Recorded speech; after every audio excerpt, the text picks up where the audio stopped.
وَلَقَدْ يَسَّرْنَا الْقُرْآنَ لِلذِّكْرِ فَهَلْ مِن مُّدَّكِرٍ۔ اور ہم نے قرآن کو سمجھنے کے لیے آسان کر دیا، تو کوئی ہے جو سوچے سمجھے۔ صوت القرآن، قرآن کی آواز۔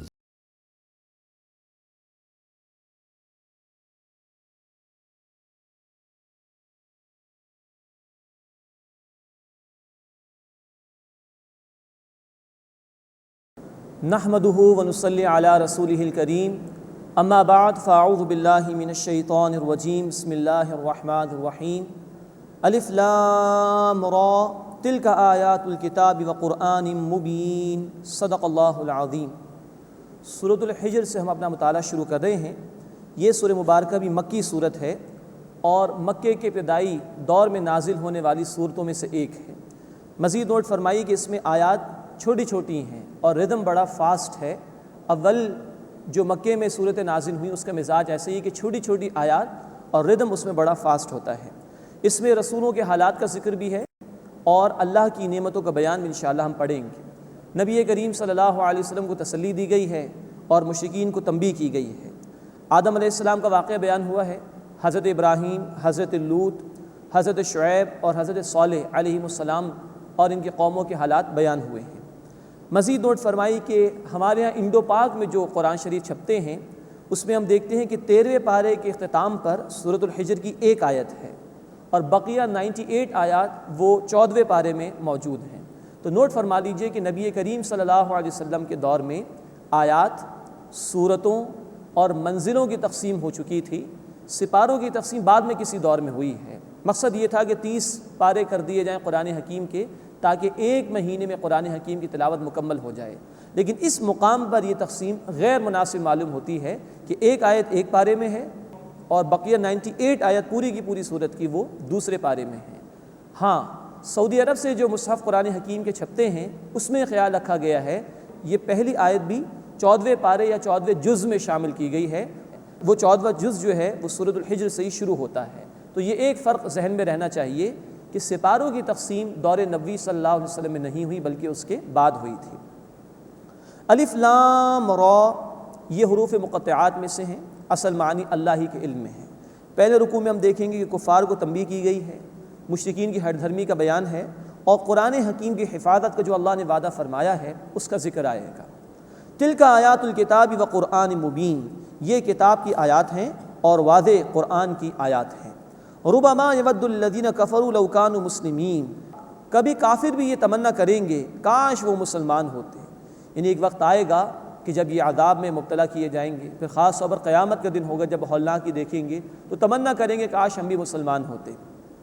ذرہم یأکلوا ویتمتعوا، اے نبی صلی اللہ علیہ وسلم انہیں چھوڑ دیجئے، وہ کھائیں اور فائدہ اٹھا لیں۔ ویلہہم الامل، اور امید انہیں غفلت میں ڈالے رکھے۔ فسوف یعلمون، بس قریب وہ جان لیں گے۔ وما اہلکنا من قریۃ، اور نہیں ہلاک کیا ہم نے کسی بستی کو، الا ولہا کتاب معلوم، مگر اس کے لیے ایک لکھا وقت مقرر تھا۔ مہلت ختم ہو جاتی تب اللہ کا عذاب آتا ہے۔ ما تسبق من امت اجلہا وما یستاخرون، نہ کوئی امت سبقت کرتی ہے اپنے مقرر وقت سے اور نہ وہ پیچھے رہتے ہیں۔ یعنی جب مہلت ختم ہو جاتی ہے، اللہ کا فیصلہ آ جاتا ہے تو نہ ایک لمحہ تاخیر ہو سکتی ہے نہ ایک لمحہ جلدی وہ معاملہ ہو سکتا ہے۔ اب بڑے سخت الفاظ آ رہے ہیں کفار کے جو انہوں نے رسول کریم صلی اللہ علیہ وسلم کے لیے اختیار کیے تھے۔ وقالوا یا ایھا الذی نزل علیہ الذکر، اور وہ بولے کہ اے وہ شخص جس پر قرآن نازل کیا گیا ہے، انک لمجنون، بے شک تم تو دیوانے ہو۔ معاذ اللہ۔ اب غور کیجئے کہ اللہ کے راستے میں مشکلات جب آتی ہیں تو اس کی یہ انتہا بھی ہے کہ اللہ کے بعد سب سے بڑی ہستی رسول کریم صلی اللہ علیہ وسلم اور ان کو مجنون کہا جا رہا ہے۔ اگر ہمارے لیے مشکل آ جائے دین کے راستے میں تو کون سی بڑی بات ہے؟ جب اللہ کے رسول کے ساتھ یہ سب کچھ ہو گیا تو ہماری کیا حیثیت ہے؟ لو ما تأتینا بالملائکۃ ان کنت من الصادقین، تم ہمارے پاس فرشتوں کو کیوں نہیں لے آتے اگر تم سچوں میں سے ہو؟ یہ ہیں جو معجزات کے مطالبات وہ بار بار کیا کرتے تھے۔ اب اللہ تعالیٰ کا تبصرہ ہے، ما ننزل الملائکۃ الا بالحق، ہم نازل نہیں کرتے فرشتوں کو مگر حق کے ساتھ، یعنی بامقصد طور پر۔ وما كانوا اذا منذرین، اور اس کو مہلت نہیں دیے جائیں گے۔ مراد ہے فرشتے کسی کھیل تماشے کے لیے نہیں بھیجے جاتے جو تم مطالبات کرو بار بار۔ فرشتے بھیجے جائیں گے، معاملہ چکا دیا جائے گا اور کوئی مہلت نہیں بچے گی تمہارے لیے اس کے بعد۔ انا نحن نزلنا الذکر وانا له لحافظون، بے شک ہم نے اس الذکر یعنی قرآن کو نازل کیا ہے اور ہم ہی اس کی حفاظت کرنے والے ہیں۔ یہ ہے جو اللہ تعالیٰ نے وعدہ فرمایا ہے اس قرآن حکیم کی حفاظت کا۔ نوٹ کیجئے قرآن کو الذکر کہا گیا ہے، اللہ کی یاد، اللہ کی ریمیمبرنس، اس کا اولین اور اہم ترین ذریعہ از خود جو شے ذکر ہے، دی ذکر ہے، وہ قرآن حکیم ہے۔ ہم نے اس الذکر یعنی قرآن کو نازل کیا ہے اور ہم ہی اس کی حفاظت کرنے والے ہیں۔ گزشتہ کتابیں بھی اللہ تعالیٰ ہی نے نازل فرمائی تھی، تورات بھی، زبور بھی، انجیل بھی، وہ انٹرم پیریڈز کے لیے تھی، اسی لیے گزشتہ رسول مخصوص قوموں کی طرف بھیجے جاتے تھے۔ جب انسانیت اس قابل ہو گئی انٹلیکچول لیول پر کہ آخری کلام اس کو دے دیا جائے تو اللہ نے آخری کلام عطا فرما دیا۔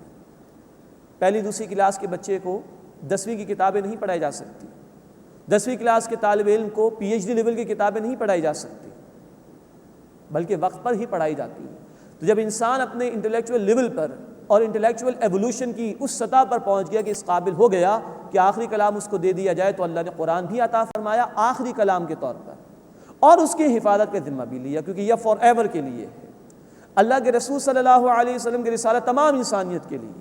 سورۃ الاعراف آیت 158، سورہ سبا آیت 28 اور سورۃ الانبیاء آیت نمبر 107، ان تمام آیات میں اللہ نے فرمایا کہ نبی صلی اللہ علیہ وسلم کی رسالت آپ کی رحمت تمام انسانیت کے لیے۔ تو قرآن بھی اب ابد الآباد کے لیے ہدایت نامہ ہے، اس لیے اب کسی نئے رسول کی بھی ضرورت نہیں ہے، کسی نئی کتاب کی بھی ضرورت نہیں ہے۔ یہ آیت مبارکہ بھی گویا ختم نبوت کی دلیل ہے۔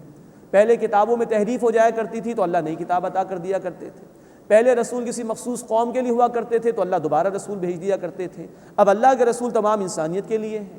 دین اللہ نے مکمل فرما دیا۔ سورہ المائدہ آیت نمبر 3، الیوم اکملت لکم دینکم، آج میں نے تمہارے لیے تمہارے دین کو مکمل کر دیا، تو کسی نئی ہدایت کی ضرورت بھی نہیں ہے۔ تو اب یہ ختم نبوت کی دلیل بھی ہے کہ اب کسی رسول کی آمد کی ضرورت نہیں، کوئی کتاب نہیں آئی۔ مزید نوٹ فرمائیے، اللہ تعالیٰ نے 4 ذرائع سے قرآن کی حفاظت فرمائی۔ نمبر 1، کتابت کے ذریعے سے۔ خود نبی صلی اللہ علیہ وسلم کے صحابہ میں سے 43 صحابہ تھے جو اللہ کے رسول صلی اللہ علیہ وسلم کی سپرویژن میں قرآن کو لکھا کرتے تھے، اور ابو بکر صدیق رضی اللہ تعالی عنہ کے دور میں ایک کتابی شکل میں یہ جمع بھی ہو گیا تھا، جس شکل میں آج ہمارے پاس سپرویژن اللہ کے رسول صلی اللہ علیہ وسلم کی تھی۔ نمبر 2، یہ قرآن پہنچا حفظ کے ذریعے سے۔ عربوں کو اللہ تعالیٰ نے وہ حافظہ عطا فرمایا کہ پوری دنیا میں کسی کا حافظہ تاریخ میں ایسا نہیں رہا۔ نمبر 3، یہ قرآن پہنچا عمل کے ذریعے سے۔ اللہ کے رسول صلی اللہ علیہ وسلم خود بھی عمل فرماتے، صحابہ بھی عمل فرماتے، عمل کے ذریعے سے ہم تک پہنچا۔ اور نمبر 4 یہ کہ درس و تدریس کے ذریعے سے اللہ کے رسول صحابہ کو سکھاتے تھے، صحابہ اپنے شاگردوں اپنی اولادوں کو سکھاتے تھے، یوں پوری امت میں درس و تدریس کے ذریعے سے بھی قرآن ہم تک پہنچا ہے۔ مزید نوٹ فرمائیے کہ جہاں اللہ تعالیٰ نے قرآن کی حفاظت کا ذمہ لیا ہے، وہیں اللہ تعالیٰ نے اس کے معانی کی ذمہ داری بھی لی ہے۔ سورۃ القیامہ آیت نمبر 19، اللہ تعالیٰ نے فرمایا ثم ان علینا بیانا، اس قرآن کا بیان، اس کی ایکسپلینیشن بھی ہمارے ذمے ہے جو اللہ کے رسول صلی اللہ علیہ وسلم نے ہمیں عطا فرمائی۔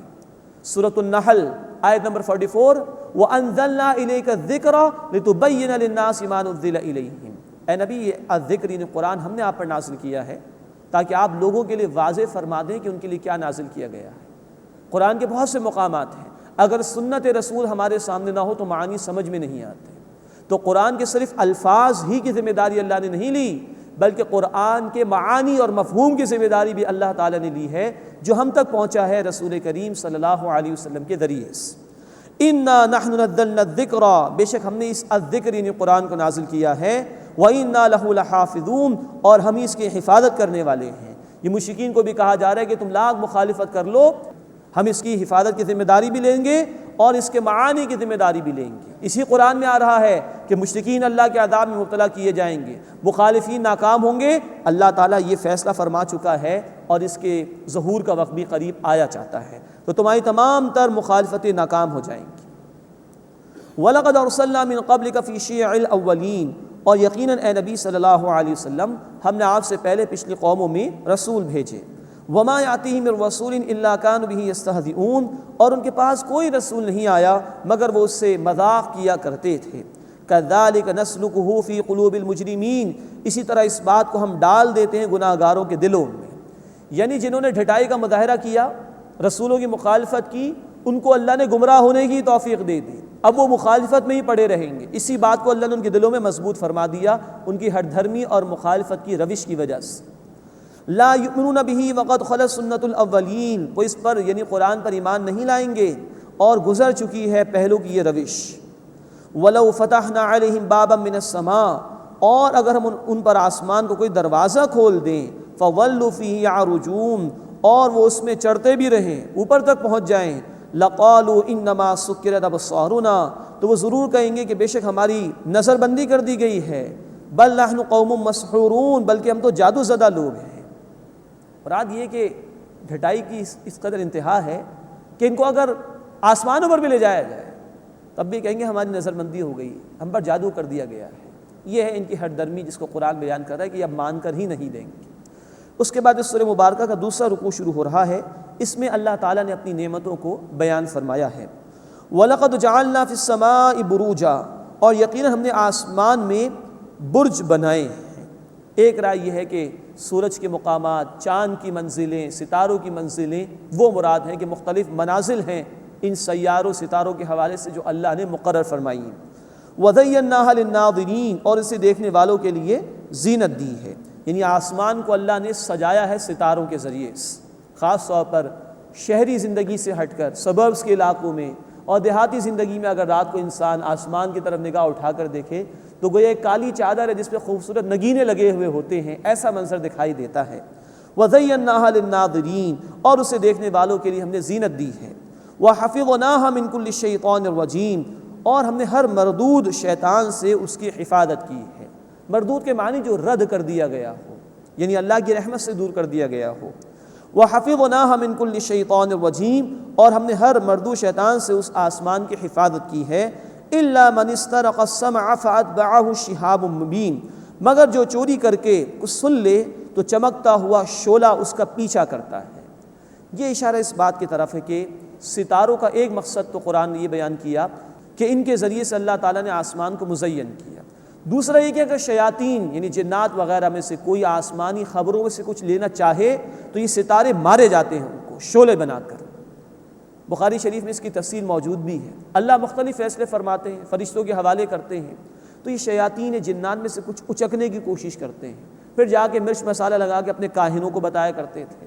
تو ان فیصلوں کی حفاظت کے لیے یہ ستارے یا شعلے شہاب ثاقب وہ مارے جاتے ہیں شیاطین۔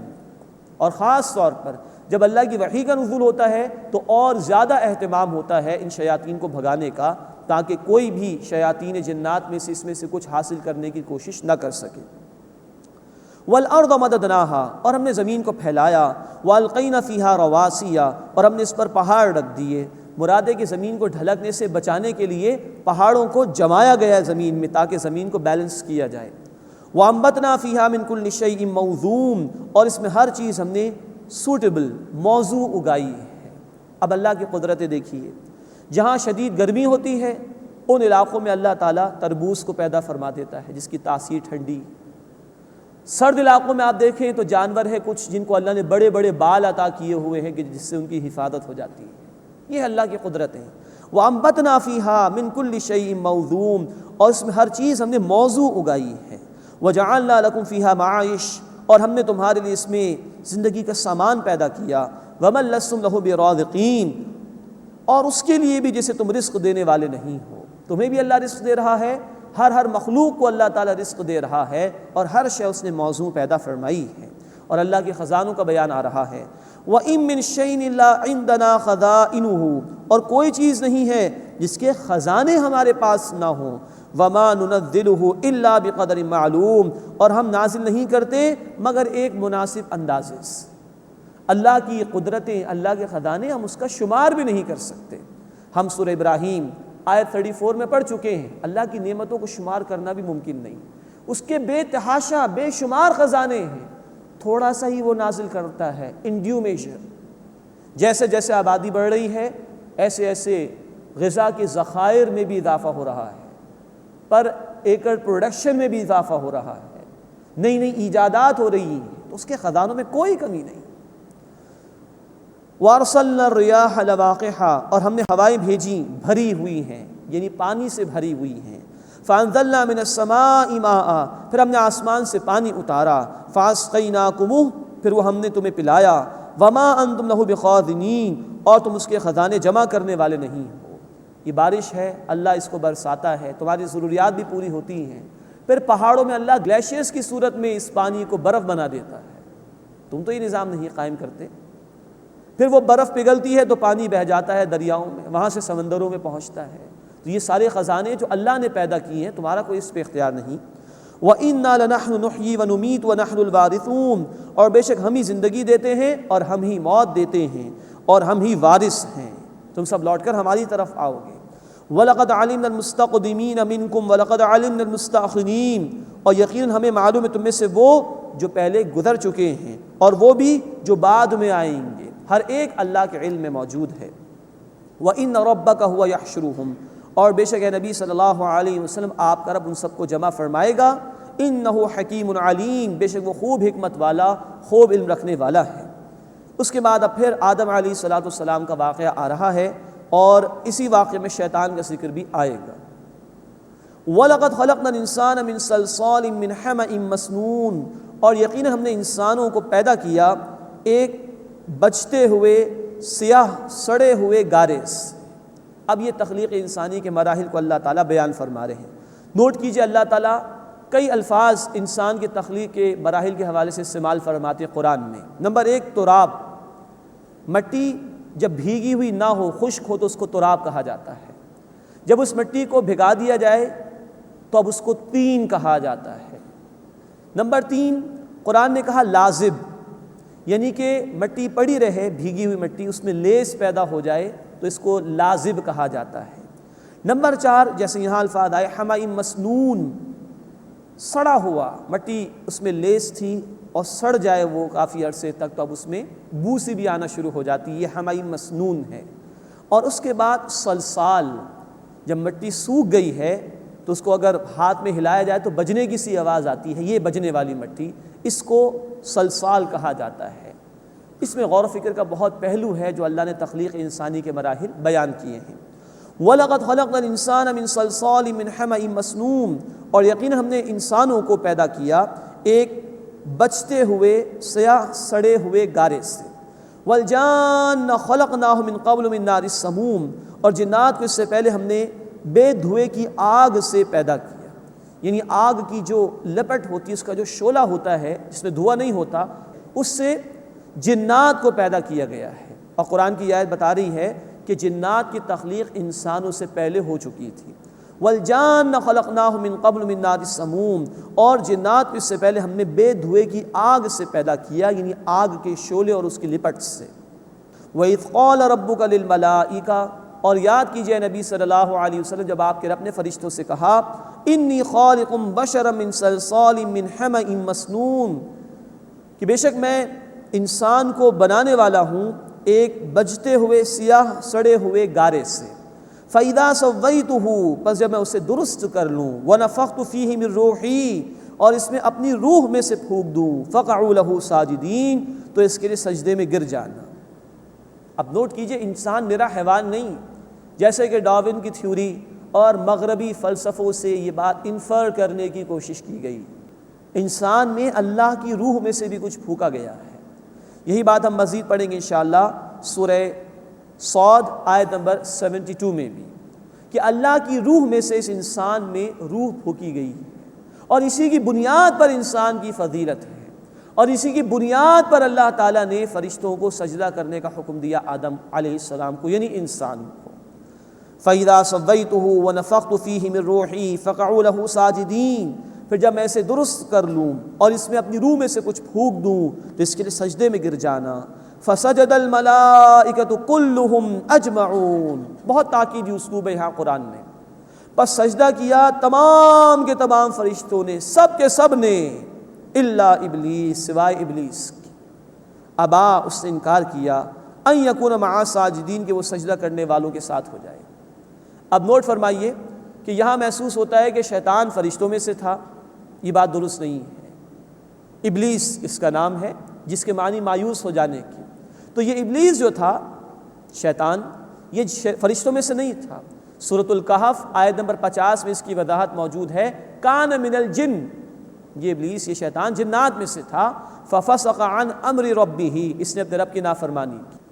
الا ابلیس، سوائے ابلیس کے، ابا ان یکون مع الساجدین، اس نے انکار کیا کہ وہ سجدہ کرنے والوں کے ساتھ ہو جائے۔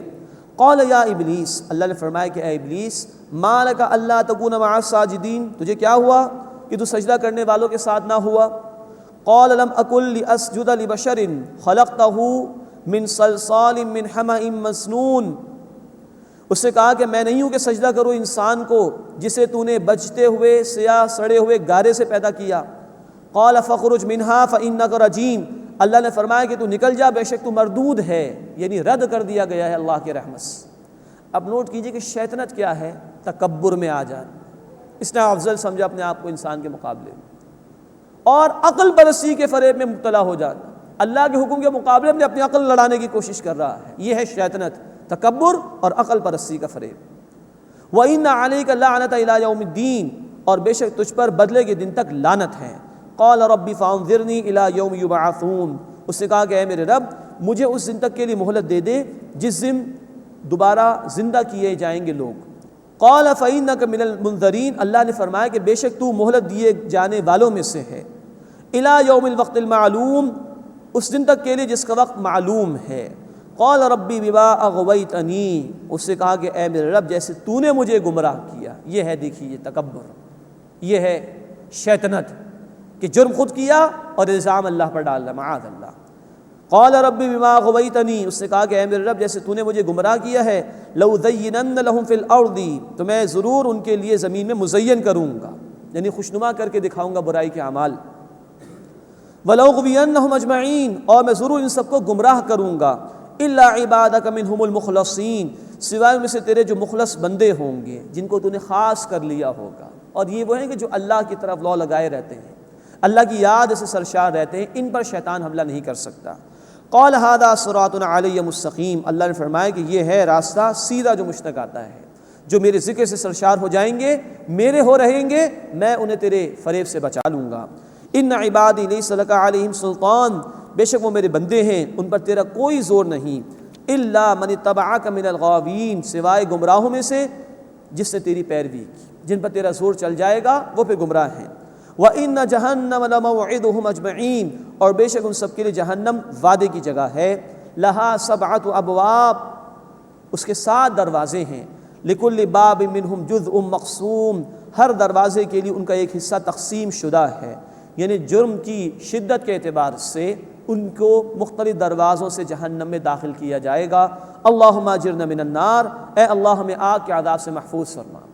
اب 4تھا رکوع شروع ہو رہا ہے، جہنم والوں کے مقابلے میں اب جنت والوں کا ذکر آ رہا ہے، اور ابراہیم علیہ السلام کا بھی ذکر ہے۔ ان المتقین فی جنات وعیون، بے شک تقوی اختیار کرنے والے باغات و چشموں میں ہوں گے، جو اللہ کی نافرمانی سے بچتے رہے ان کے لیے باغات ہیں، چشمے ہیں۔ ادخلوها بسلام آمنین، تم ان میں سلامتی کے ساتھ، امن کے ساتھ داخل ہو جاؤ۔ ونزعنا ما فی صدورہم من غل اخوانا، اور ہم ان کے سینوں سے نکال لیں گے کوئی خفگی، کوئی رنجش اگر ہوگی، بھائی بھائی بن کر رہیں گے وہ۔ علی سرر متقابلین، تختوں پر آمنے سامنے بیٹھے ہوں گے۔ مراد ہے کہ اہل ایمان بھی انسان ہوتے ہیں، کوئی باہمی رنجش اگر ہوگی، کوئی ناراضگی اگر ہوگی، اللہ وہ نکال دے گا اور پھر جنت میں ان کو داخل فرمائے گا۔ ایک تفسیر مفسرین نے یہ بھی بیان کی ہے کہ جنت میں مختلف درجات ہوں گے اہل ایمان کے، کوئی اوپر درجے پر ہوگا، کوئی ذرا نیچے ہوگا، تو ایسا نہیں ہوگا وہاں پر کہ کوئی حسد پیدا ہو جائے گا، اس قسم کی کوئی بات وہاں پر نہیں ہوگی۔ بھائی بھائی بن کر رہیں گے، علی سرر متقابلین، تختوں پر آمنے سامنے بیٹھے ہوں گے۔ یہ اشارہ ہے کہ جنت میں کوئی مشقت اور محنت نہیں، محنت یہاں کر لو تھوڑے سے عرصے کے لیے، دنیا میں ہمیشہ کے لیے اللہ آرام عطا فرمائے گا۔ لا یمسہم فیہا نصب، اس میں نہ انہیں کوئی تکلیف چھوئے گی، وما ہم منہا بمخرجین، اور نہ وہ اس سے نکالے جائیں گے۔ اللہم انا نسألک الجنہ، اے اللہ ہم تجھ سے جنت کا سوال کرتے ہیں۔ نبی عبادی انی انا الغفور الرحیم، اے میرے نبی صلی اللہ علیہ وسلم میرے بندوں کو بتا دیجئے کہ بے شک میں بہت بخشنے والا، مسلسل رحم فرمانے والا ہوں۔ وَأَنَّ عَذَابِي هُوَ الْعَذَابُ الْأَلِيمُ، اور یہ کہ میرا عذاب دردناک عذاب ہے۔ یہ دونوں شانیں اللہ کی ہمارے سامنے رہنی چاہیے، وہ بخشنے والا بھی ہے، رحم کرنے والا بھی ہے، اس کی رحمت سے امید ہونی چاہیے، لیکن وہ دردناک عذاب دینے والا بھی ہے، اس کے عذاب کا خوف بھی ہونا چاہیے۔ یہ ہے ایک متوازن رویہ ایک بندہ مومن کا، کہ اللہ کی رحمت سے امید بھی ہو اور اللہ کے عذاب کا خوف بھی ہونا چاہیے۔ اگر رحمت کی امید ہی امید ہو جائے تو انسان بے عملی کا شکار ہو سکتا ہے، اور عذاب کا خوف ہی خوف مسلط ہو جائے تو اصلاح کا امکان نہیں رہے گا۔ تو رحمت کی امید بھی ہو اور عذاب کا خوف بھی ہونا چاہیے۔ اس کے بعد ابراہیم علیہ السلام کا واقعہ بیان ہو رہا ہے، اس کا ذکر ہم پہلے بھی پڑھ چکے ہیں، سورہ ہود آیت نمبر 69 سے لے کے آیت نمبر 74 تک۔ وَنَبِّئْهُمْ عَنْ ضَيْفِ إِبْرَاهِيمَ، اور انہیں ابراہیم علیہ السلام کے مہمانوں کا حال سنائیے۔ اِذْ دَخَلُوا عَلَيْهِ فَقَالُوا سَلَامًا، جب وہ ان کے پاس آئے تو انہوں نے کہا سلام۔ قَالَ إِنَّا مِنْكُمْ وَجِلُونَ، تو انہوں نے فرمایا کہ ہمیں تم سے ڈر لگتا ہے۔ ابراہیم علیہ السلام کو کچھ خوف سا محسوس ہوا، اور وہ خوف اس بات کا تھا کہ محسوس کر گئے تھے کہ فرشتے آ رہے ہیں، کسی قوم کے ساتھ کوئی عذاب کا معاملہ ہونے والا ہے۔ قالوا لا توجل، انہوں نے کہا آپ ڈریے مت، انا نبشرک بغلام علیم، بے شک ہم آپ کو ایک علم رکھنے والے لڑکے کی خوشخبری دیتے ہیں، یعنی اسحاق علیہ السلام کی خوشخبری حضرت سارہ سلام علیہا کے حوالے سے۔ قال ابشرتمونی علی مسنی الکبر فبما تبشرون، ابراہیم علیہ السلام نے کہا کیا تم مجھے اس حال میں خوشخبری دیتے ہو کہ مجھے بڑھاپا پہنچ چکا ہے، تو کس بات کی خوشخبری دیتے ہو، یہ کیسے ہو جائے گا؟ قالوا بشرناک بالحق، وہ بولے ہم آپ کو خوشخبری دیتے ہیں حق کے ساتھ، ٹھیک فلا تکن من القانطین، تو آپ مایوس ہو جانے والوں میں سے مت ہو جائیے۔ قال ومن یقنط من رحمت ربہ الا الضالون، ابراہیم علیہ السلام نے فرمایا کہ اپنے رب کی رحمت سے کون مایوس ہوگا سوائے گمراہ لوگوں کی۔ نوٹ فرمائیے کہ ہمارے دین میں علماء نے لکھا ہے اللہ کی رحمت سے مایوس ہو جانا کفر ہے۔ یہاں فرمایا کہ اللہ کی رحمت سے گمراہ لوگ ہی مایوس ہوتے ہیں، اور ہم پڑھ چکے ہیں سورہ یوسف آیت نمبر 87 میں کہ اللہ کی رحمت سے وہی لوگ مایوس ہوتے ہیں جو کفر کرتے ہیں۔ تو اللہ کی رحمت کی امید رکھنا یہ فرض اور لازم ہے، اور اللہ کی رحمت سے مایوس ہو جانا یہ کفر اور گمراہی ہے۔ قال فما خطبکم ایھا المرسلون، انہوں نے فرمایا کہ اے فرشتوں بس تمہاری مہم کیا ہے، تم کہاں بھیجے گئے ہو؟ قالوا انا ارسلنا الى قوم مجرمین، وہ بولے بے شک ہم بھیجے گئے ہیں مجرم قوم کی طرف، الا آل لوط، سوائے لوط علیہ السلام کے گھر والوں کے، انا لمنجوہم اجمعین، بے شک ہم ان سب کو بچا لیں گے، الا امرأتہ، سوائے ان کی بیوی کے، قدرنا، ہم نے فیصلہ کر لیا ہے، انہا لمن الغابرین، بے شک وہ پیچھے رہ جانے والوں میں سے ہے۔ اب یہ فرشتوں نے بیان کر دیا کہ ان کا ارادہ یہ ہے کہ وہ قوم لوط کو برباد کریں گے، سوائے لوط علیہ السلام اور ان کے گھر والوں کے، اور ان کی بیوی کا ذکر بھی آگے کہ وہ بھی نافرمان تھی، وہ بھی اللہ کے عذاب میں مبتلا کی گئی۔ اب 5واں رکوع شروع ہو رہا ہے، اس میں لوط علیہ السلام کا واقعہ ہے اور شعیب علیہ السلام کا بھی مختصر ذکر آئے گا۔ فلما جاء آل لوط المرسلون، بس فرشتے لوط علیہ السلام کے گھر والوں کے پاس آئے، یہ ذکر بھی ہم پڑھ چکے ہیں سورہ ہود آیت نمبر 77 سے لے کے آیت نمبر 83 تک۔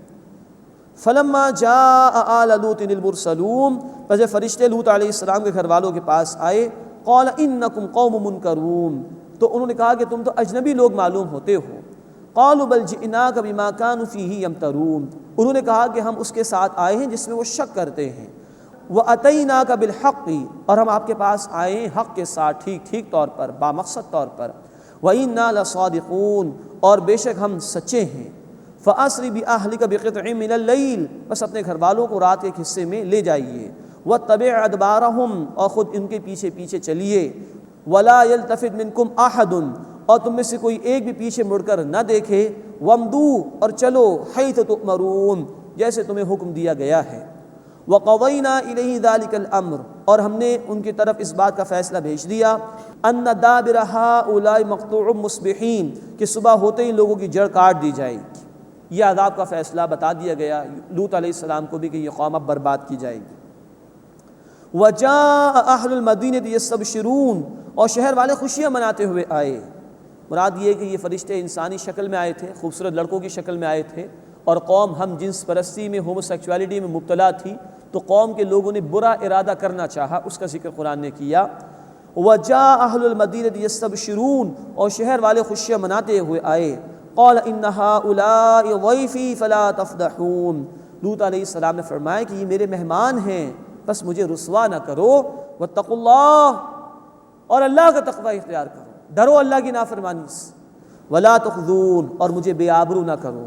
قَالُوا أَوَلَمْ نَنْهَكَ عَنِ الْعَالَمِينَ، وہ بولے کہ ہم نے تمہیں تمام جہان والوں کی حمایت سے منع نہیں کیا۔ اب یہ ہے ڈھٹائی، جب مجرمین کو، گناہ گاروں کو روکا جاتا ہے، منع کیا جاتا ہے برائی سے، تو وہ کہتے ہیں کیا تم خدائی فوجدار ہو؟ تم نے ٹھیکہ لے رکھا ہے ہمیں بچانے کا، اور کیا تم سب کو برائی سے روکو گے؟ پورے جہان والوں کے ٹھیکے دار ہو؟ یہ ایٹیٹیوڈ ہوتا ہے ہمیشہ مجرمین کا، مخالفین کا۔ ان واقعات کو پڑھتے ہوئے یاد رکھنا چاہیے، قرآن ابد الآباد کے لیے ہدایت ہے، ہر دور کے انسان کے لیے ہدایت ہے۔ یہ واقعات محض قصے کے طور پر بیان نہیں ہوئے، یہ کردار ہیں جو ہر دور میں ہمارے سامنے آتے ہیں۔ جب بھی لوگ دین کی دعوت لے کے اٹھیں گے، اس طرح کے لوگ ہمارے سامنے آئیں گے کہ کیا تم خدائی فوجدار ہو؟ تم نے ٹھیکہ لے رکھا ہے ہمیں برائی سے بچانے کا؟ تو یہ حق اور باطل کی کشمکش ہر دور میں سامنے آتی ہے۔ قالوا اولم ننهك عن العالمین، وہ بولے کیا ہم نے تمہیں تمام جہان والوں کی حمایت سے منع نہیں کیا؟ قال هؤلاء بناتی ان کنتم فاعلین، لوط علیہ السلام نے فرمایا کہ یہ میری بیٹیاں ہیں، مراد ہے قوم کی بیٹیاں، اس لیے کہ نبی علیہ السلام اپنی قوم کے لیے باپ کی حیثیت میں ہوتے ہیں۔ تو یہ قوم کی جو لڑکیاں ہیں، یہ بیٹیاں ہیں، یہ عورتیں ہیں، ان سے اپنا تعلق قائم کرو، جو فطری طریقہ اللہ نے عطا فرمایا اس کے ذریعے سے اپنی خواہش کی تکمیل کرو۔ یہ کیا تم فطرت کے خلاف بغاوت کر رہے ہو؟ نوٹ کیجئے کہ یہ صدیوں برس پہلے کے واقعات ہیں جو قرآن بیان کر رہا ہے۔ آج کے دور میں لوگ سمجھتے ہیں کہ ہم بہت سویلائزڈ ہو گئے ہیں، ڈیولپ کنٹریز ہیں ہماری، ٹیکنالوجی کی انتہا پر پہنچے ہوئے، لیکن آج وہی سوسائٹیز جن کو سو کالڈ سویلائزڈ سوسائٹیز کہا جاتا ہے، جن کو ترقی یافتہ قومیں کہا جاتا ہے، جنہوں نے اللہ کی تعلیم سے منہ پھیر لیا ہے، آج وہ قومیں اس برائی میں، اس گندگی میں مبتلا ہیں۔ بڑے بڑے ممالک، امریکہ، کینیڈا، انگلینڈ، بیلجیم، ہالینڈ، سب کے سب نے قانون کے تحت پاس کر دیا ہے، ہومو سیکچولیٹی کو جائز قرار دے دیا ہے، مرد کی مرد سے شادی جائز، عورت کی عورت سے شادی جائز۔ یہ ہے انتہا جس پر انسان پہنچتا ہے جب وہ اللہ کی تعلیمات کو فراموش کرتا ہے۔ کہنے کو ترقی یافتہ قومیں، لیکن گراوٹ کی انتہا یہ ہے کہ یہ ہم جنس پرستی کا معاملہ اختیار کیا، قانون کا سہارا اس کو دے دیا، اور یہ وہ عمل ہے کہ جانوروں میں بھی معلوم حد تک ثابت نہیں ہو سکتا۔ تو بیان صدیوں برس پرانا ہے، لیکن ویلڈ آج کے دور کے لیے بھی ہے۔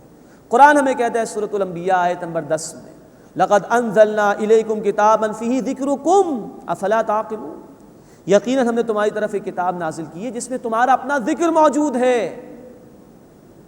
یونیورسل میسج ہے قرآن۔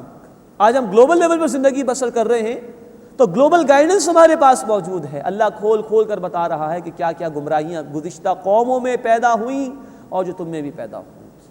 تو داستان قوم لوط کی ہے، اور بیان گویا آج کی ان قوموں کا ہے کہ جو اس گراوٹ میں مبتلا ہو چکی ہیں۔ قال هؤلاء بناتی ان کنتم فاعلین، لوط علیہ السلام نے فرمایا یہ میری قوم کی بیٹیاں ہیں، اگر تمہیں کچھ کرنا ہے تو ان سے تعلق قائم کرو، نکاح کرو، جو فطری طریقہ اللہ نے عطا فرمایا اس بندھن میں بن جاؤ، اور اپنی بیویوں کے ذریعے سے اپنی خواہش کی تکمیل کرو۔ لعمرک انہم لفی سکرتہم یعمہون، اے نبی صلی اللہ علیہ وسلم آپ کی جان کی قسم یہ لوگ بے شک اپنے نشے میں مدہوش تھے۔ اب یہ مقام ہے جہاں اللہ نے اپنے حبیب صلی اللہ علیہ وسلم کی جان کی قسم کھائی۔ ابن عباس رضی اللہ تعالیٰ عنہ فرماتے ہیں کہ اللہ نے آپ صلی اللہ علیہ وسلم سے بڑھ کر کوئی مکرم ہستی پیدا نہیں فرمائی، اور ابن عباس رضی اللہ تعالیٰ عنہ فرماتے کہ میرے علم میں نہیں ہے کہ اللہ نے آپ صلی اللہ علیہ وسلم کے علاوہ بھی کسی کی قسم کھائی ہو اور اس کی جان کی قسم کھائی ہو۔ یہ اعزاز اللہ کے رسول صلی اللہ علیہ وسلم کا۔ لعمرک، اے نبی صلی اللہ علیہ وسلم آپ کی جان کی قسم، انہم لفی سکرتہم یعمہون، یہ لوگ بے شک اپنے نشے میں مدہوش تھے۔ فَأَخَذَتْهُمُ الصَّيْحَةُ مُشْرِقِينَ، بس انہیں سورج نکلتے ہی چنگھاڑ نے آ لیا. فَجَعَلْنَا عَالِيَهَا سَافِلَهَا، بس ہم نے اس بستی کا اوپر کا حصہ نیچے کر دیا، اوپر لے جا کر ان کو پٹخ دیا. وَأَمْطَرْنَا عَلَيْهِمْ حِجَارَةً مِّن سِجِّيلٍ، اور ہم نے ان پر پکی ہوئی مٹی کے کنکر برسائے، پتھر برسائے. إِنَّ فِي ذَلِكَ لَآيَاتٍ لِّلْمُتَوَسِّمِينَ، بے شک اس میں غور و فکر کرنے والوں کے لیے نشانیاں ہیں. متوسمین ان لوگوں کو کہا جاتا ہے کہ جو قرائن کو دیکھ کر حقیقت سمجھ لیں، غور و فکر کرنے والے.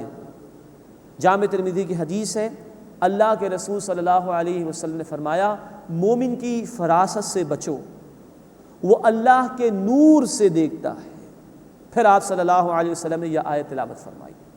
نوٹ فرمائیے، اللہ والوں کا لوگ مذاق اڑاتے ہیں، جو لوگ دین کا کام کرتے ہیں ان کے راستے میں رکاوٹ پیدا کرتے ہیں.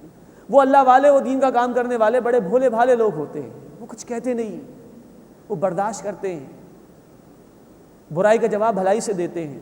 لوگ سمجھتے ہیں بے وقوف ہیں، لیکن اللہ کے رسول صلی اللہ علیہ وسلم کی حدیث بتا رہی ہے کہ مومن کی فراست سے بچو، وہ اللہ کے نور سے دیکھتا ہے. کہیں اس حرکت کی وجہ سے تم اللہ کے عذاب میں مبتلا نہ ہو جاؤ. ان فی ذلک لآیات للمتوسمین، بے شک اس میں غور و فکر کرنے والوں کے لیے نشانیاں ہیں. یہ ہم جنس پرستی، یہ ہومو سیکچولیٹی کا جرم اتنا شدید ہے کہ اللہ نے اس قوم کو پوری بستی سمیت اوپر لے جا کے پٹخ بھی دیا، اس پر پتھر بھی برسائے، اور ڈیڈ سی میں بحر مردار میں غرق کر دیا ان کو اللہ تعالیٰ. یہ اتنا بڑا جرم ہے، اندازہ کیجیے اس کا. وَإِنَّهَا لَبِسَبِيلٍ مُقِيمٍ، اور بے شک وہ بستی سیدھے راستے پر ہے. یعنی یہ مشرکین اس بستی سے واقف ہیں، حجاز سے شام کی طرف جاتے ہوئے، اور عراق اور مصر کے درمیان یہ بستی واقع ہے. إِنَّ فِي ذَلِكَ لَآيَةً لِّلْمُؤْمِنِينَ، بے شک اس میں ایمان لانے والوں کے لیے نشانی ہے. اب شعیب علیہ السلام کے قوم کا ذکر 2 آیات میں. وَإِنْ كَانَ أَصْحَابُ الْأَيْكَةِ لَظَالِمِينَ، اور بے شک ایکا والوں کے لوگ ظالم تھے. یہ ایکا والے قوم شعیب کی طرف اشارہ ہے. فَانْتَقَمْنَا مِنْهُمْ، بس ہم نے ان سے بدلہ لیا. وَإِنَّهُمَا لَبِإِمَامٍ مُبِينٍ، اور یہ دونوں بستیاں ایک کھلے راستے پر واقع ہیں. یہ شعیب علیہ السلام کی بستی بھی مشرکین کے راستوں میں آتی تھی. یہ مدین کا علاقہ حجاز اور فلسطین اور شام کے درمیان واقع ہے. مشرکین جو مکے میں آباد تھے وہ لوط علیہ السلام کی قوم کی بستی کے علاقے سے بھی واقف تھے، اور شعیب علیہ السلام کی قوم کی بستی کے علاقے سے بھی واقف تھے. اس کے بعد چھٹا اور آخری رکوع سورہ مبارکہ کا شروع ہو رہا ہے. اس میں صالح علیہ السلام کی قوم یعنی قوم ثمود کا ذکر ہے. سورہ فاتحہ کی عظمت کا بیان آیا ہے، اور نبی کریم صلی اللہ علیہ وسلم کو تسلی اور جامع ہدایات عطا کی گئی ہیں. وَلَقَدْ كَذَّبَ أَصْحَابُ الْحِجْرِ الْمُرْسَلِينَ، اور یقیناً حجر کے رہنے والوں نے رسولوں کو جھٹلایا. یہ صالح علیہ السلام کی قوم ثمود، جن کو اصحاب حجر بھی کہا جاتا ہے، اس سے کہ پہاڑوں میں محلات بنایا کرتے تھے تراش تراش کر. ان کا علاقہ مدینے کے شمال میں تبوک جاتے ہوئے واقع ہے. وَآتَيْنَاهُمْ آيَاتِنَا فَكَانُوا عَنْهَا مُعْرِضِينَ، اور ہم نے انہیں نشانیاں عطا کی پس وہ اعراض ہی کرنے والے تھے. وَكَانُوا يَنْحِتُونَ مِنَ الْجِبَالِ بُيُوتًا آمِنِينَ، اور وہ اطمینان سے پہاڑوں میں گھر تراشتے تھے. یہ انجینئرنگ اللہ نے ان کو عطا فرمائی تھی کہ پہاڑوں کو تراش کر محلات بناتے تھے. اندازہ کیجئے کتنا کچھ اللہ نے ان کو عطا کیا ہوگا. فَأَخَذَتْهُمُ الصَّيْحَةُ مُصْبِحِينَ، بس انہیں صبح ہوتے ہی چنگھاڑ نے آ لیا، برباد کر دیے گئے. فَمَا أَغْنَى عَنْهُمْ مَا كَانُوا يَكْسِبُونَ، تو جو کچھ وہ اعمال کیا کرتے تھے ان کے کام کچھ بھی نہ آیا. وَمَا خَلَقْنَا السَّمَاوَاتِ وَالْأَرْضَ وَمَا بَيْنَهُمَا إِلَّا بِالْحَقِّ، اور ہم نے آسمان اور زمین کو اور جو کچھ ان کے درمیان ہے بے مقصد پیدا نہیں کیا، بلکہ حق کے ساتھ بامقصد پیدا کیا ہے. وَإِنَّ السَّاعَةَ لَآتِيَةٌ فَاصْفَحِ الصَّفْحَ الْجَمِيلَ، اور بے شک قیامت ضرور آنے والی ہے، بس اے نبی صلی اللہ علیہ وسلم آپ عمدگی کے ساتھ کنارہ کشی کیجیے، ان کی مخالفت کی پرواہ نہ کیجیے، حق کے راستے میں آگے بڑھتے جائیے. ان ربک هو الخلاق العلیم، بے شک آپ کا رب ہی پیدا فرمانے والا، علم رکھنے والا ہے. وَلَقَدْ آتَيْنَاكَ سَبْعًا مِّنَ الْمَثَانِي وَالْقُرْآنَ الْعَظِيمِ، اور یقیناً نبی صلی اللہ علیہ وسلم ہم نے آپ کو بار بار دہرائے جانے والی 7 یعنی آیات عطا کی ہیں اور قرآن عظیم عطا کیا ہے. نوٹ کیجئے، بخاری شریف کی حدیث ہے، اللہ کے رسول صلی اللہ علیہ وسلم نے فرمایا کہ سب سے عظیم سورت قرآن کی سورہ فاتحہ ہے. یہی سورہ فاتحہ قرآن عظیم ہے جس کو یہاں کہا گیا. اور یہی سبع من المثانی بار بار دہرائے جانے والی 7 آیات ہیں، یعنی سورۃ الفاتحہ۔ تو یہ سورہ فاتحہ کی عظمت ہے کہ یہ اپنی جگہ قرآن عظیم کی حیثیت رکھتی ہے۔ اس کی وضاحت کچھ اس طرح ہے کہ قرآن میں 3 ہمارے جو بنیادی عقائد ہیں بار بار بیان ہوئے، توحید، رسالت اور آخرت، انہی کا ذکر بار بار ہے، اور احکامات کی تفاصیل رسالت کے بیان میں آ جاتی ہیں۔ سورہ فاتحہ میں ان تینوں کو بیان کر دیا گیا۔ تو سورہ فاتحہ اپنی جگہ ہدایت کا ایک مکمل پیکج ہے، جس کو یہاں قرآن عظیم کہا گیا۔ لا تمدن عینیک الی ما متعنا به ازواجا منہم، اور ہرگز آپ اپنی آنکھیں نہ بڑھائیں ان چیزوں کی طرف جو ہم نے ان میں سے گروہوں کو عطا کی ہیں۔ ولا تحزن علیہم، اور اے نبی صلی اللہ علیہ وسلم آپ ان پر غمگین نہ ہوں۔ واخفض جناحک للمؤمنین، اور اپنے بازو جھکا دیں اہل ایمان کے لیے۔ یعنی آپ کو اللہ نے قرآن دیا ہے، اور یہ سورہ فاتحہ قرآن کا ہی حصہ ہے۔ عظیم ترین نعمت اللہ کی یہ قرآن ہے۔ سورہ یونس آیت 58 سب سے بہتر جمع کیے جانے کے قابل یہ قرآن ہے۔ تو اے نبی جو کچھ ہم نے دنیا میں ان لوگوں کو دیا ہے استعمال کرنے کے لیے، دنیا کا مال و اسباب، اس کی کوئی حیثیت نہیں۔ قرآن عظیم ترین نعمت ہے، تو باقی چیزوں کی طرف نگاہ اٹھا کر بھی نہ دیکھیے۔ یہ دراصل اللہ کے رسول صلی اللہ علیہ وسلم کے ذریعے سے ہمیں تلقین کی جا رہی ہے کہ سب سے بڑی نعمت قرآن، اس کے مقابلے میں ہر شے کمتر ہے۔ ابن عمر رضی اللہ تعالی عنہ کا قول ہے کہ قرآن کے بعد اگر کوئی شخص کسی اور چیز کو ترجیح دیتا ہے تو وہ قرآن کی توہین کرتا ہے۔ سب سے بڑی نعمت قرآن حکیم ہے، باقی نعمت اس کے تحت نعمتیں ہیں ورنہ نہیں۔ اور فرمایا کہ اے نبی صلی اللہ علیہ وسلم ان پر غمگین نہ ہو، یہ قبول نہیں کر رہے تو یہ خود اپنی سزا بھگت کر رہیں گے۔ وَاخْفِضْ جَنَاحَكَ لِلْمُؤْمِنِينَ، اور اپنے بازو جھکا دیجئے اہل ایمان کے لیے، اہل ایمان سے جڑ جائیے، ان کے ساتھ شفقت کا معاملہ کیجئے۔ وَقُلْ إِنِّي أَنَا النَّذِيرُ الْمُبِينُ، اور آپ فرما دیجئے بے شک میں واضح طور پر خبردار کرنے والا ہوں۔ كَمَا أَنزَلْنَا عَلَى الْمُقْتَسِمِينَ، جیسے ہم نے تقسیم کرنے والوں پر نازل کیا۔ مراد یہ کہ جو گزشتہ قومیں تھیں، خاص طور پر یہود و نصارہ جنہوں نے نافرمانی کی روش اختیار کی، ان پر اللہ کا عذاب نازل ہوا۔ الَّذِينَ جَعَلُوا الْقُرْآنَ عِضِينَ، جنہوں نے قرآن کو ٹکڑے ٹکڑے کر ڈالا۔ ایک تفسیر یہ کہ مشرکین مذاق اڑاتے تھے جب قرآن کی صورتیں نازل ہوتی تھیں، یہ صورت کا جواب میں دوں گا، کوئی کہتا میں اس صورت کے لیے کافی ہوں معاذ اللہ۔ پھر یہود و نصارہ نے بھی اللہ کے رسول صلی اللہ علیہ وسلم کی بشارات کو چھپایا اور اپنی کتاب میں بھی ٹکڑے ٹکڑے کر دیے، ان پر بھی اللہ کا عذاب آیا۔ ہمیں بھی سوچنا چاہیے کہ قرآن ایک مکمل پیکج ہے ہدایت کا اللہ کی طرف سے۔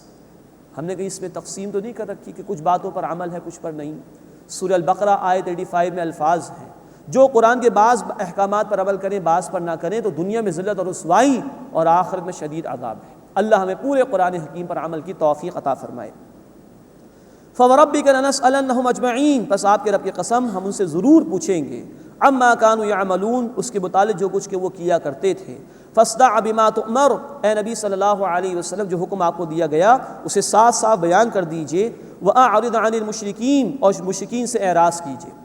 ابتدائی 3 سال مکی دور میں آپ انفرادی طور پر تبلیغ کرتے تھے، پھر حکم آیا اعلانیہ تبلیغ کا۔